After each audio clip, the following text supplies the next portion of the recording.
The DHC Twin Otter, de Havilland, Canada, sitting ready for takeoff on runway 02. So we'll do our quick control check. We've filed flight plans, done our radio calls. We'll just do our control check. So all of the normal things have been done. We are just focusing on how to fly a Twin Otter in a circuit. So there's a lot of things we're not doing.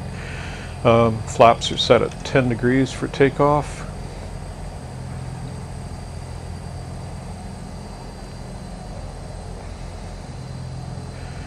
And altimeter set for field elevation and runway heading. So we'll take a close look at the engine gauges. On the top one, torque pressure in PSI, Series 300 Twin Otter, we can go up to 50 PSI. Series 100 and Series 200 have a weaker airframe. They can only go up to 40.5. Once we have a positive rate of climb, we'll pull the prop down to 75% and take off at 70. Climb at around 85-90, cruise around 140, descent at about 85-90, and landing at 70. Now when we're on cruise, we'll pull the power back from 50 down to 40 psi for normal cruise, but it'll be a short cruise on the downwind. So when we're ready, we'll release the brakes, and when we get a positive rate of climb, we'll pull up the landing gear, pull up the flaps at 200 feet above ground, climb at around 500 feet a minute, and here we go. So set our torque percentage, or torque power, to about 50 psi. Straight down the runway, 60 knots, approaching 70 knots, rotate, positive rate of climb, pull up the gear, and at 200 feet up we will clean up the flaps and pull the propeller down to 75%. There's the gear coming up, and trim for a climb at about 90 knots. Once we get 500 feet above the ground, we'll make our left turn to a heading of 290 and continue climbing to circuit altitude 2,000 feet. So we'll start our turn now. Check the airspeed.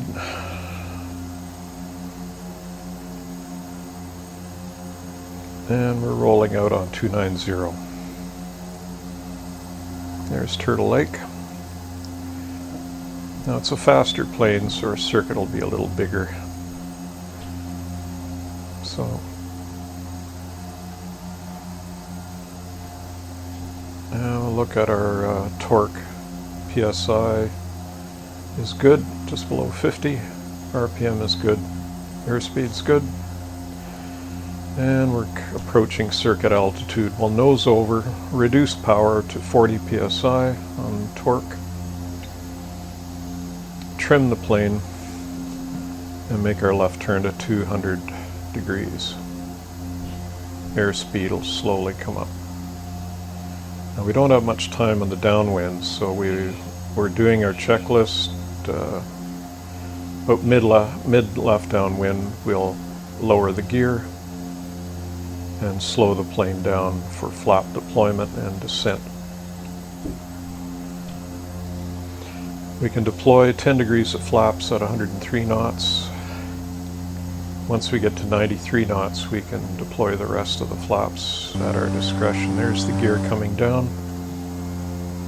Pull the power back. And prop levers forward, full fine, in case we need to climb out again. It also helps slow the plane down. So airspeed dropping down to close to 103. We can put our 10 degrees out, and the airspeed will drop quickly.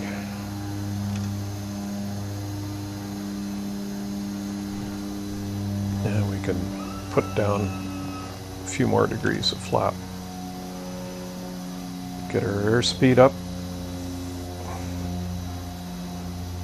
And start our turn.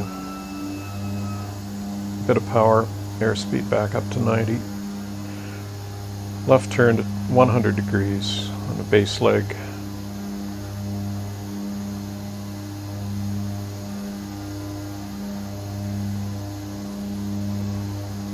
And trim out for descent. 500 feet a minute, about 90 knots.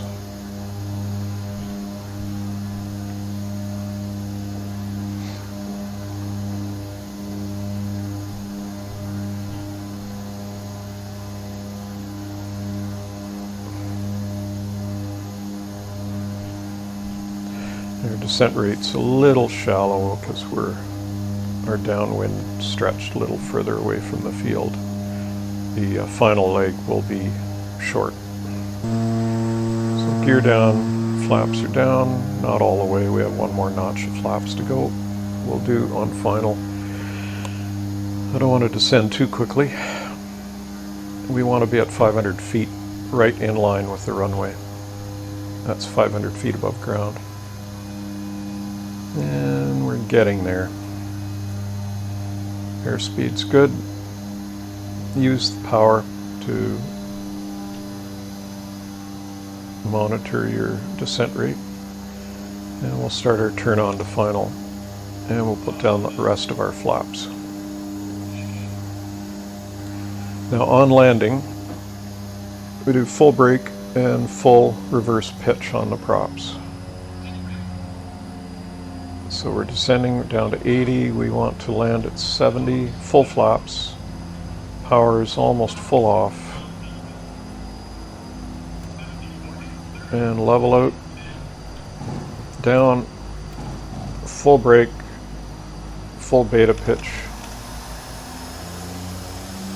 and we stop pretty quickly and flaps up. Throttle back to idle,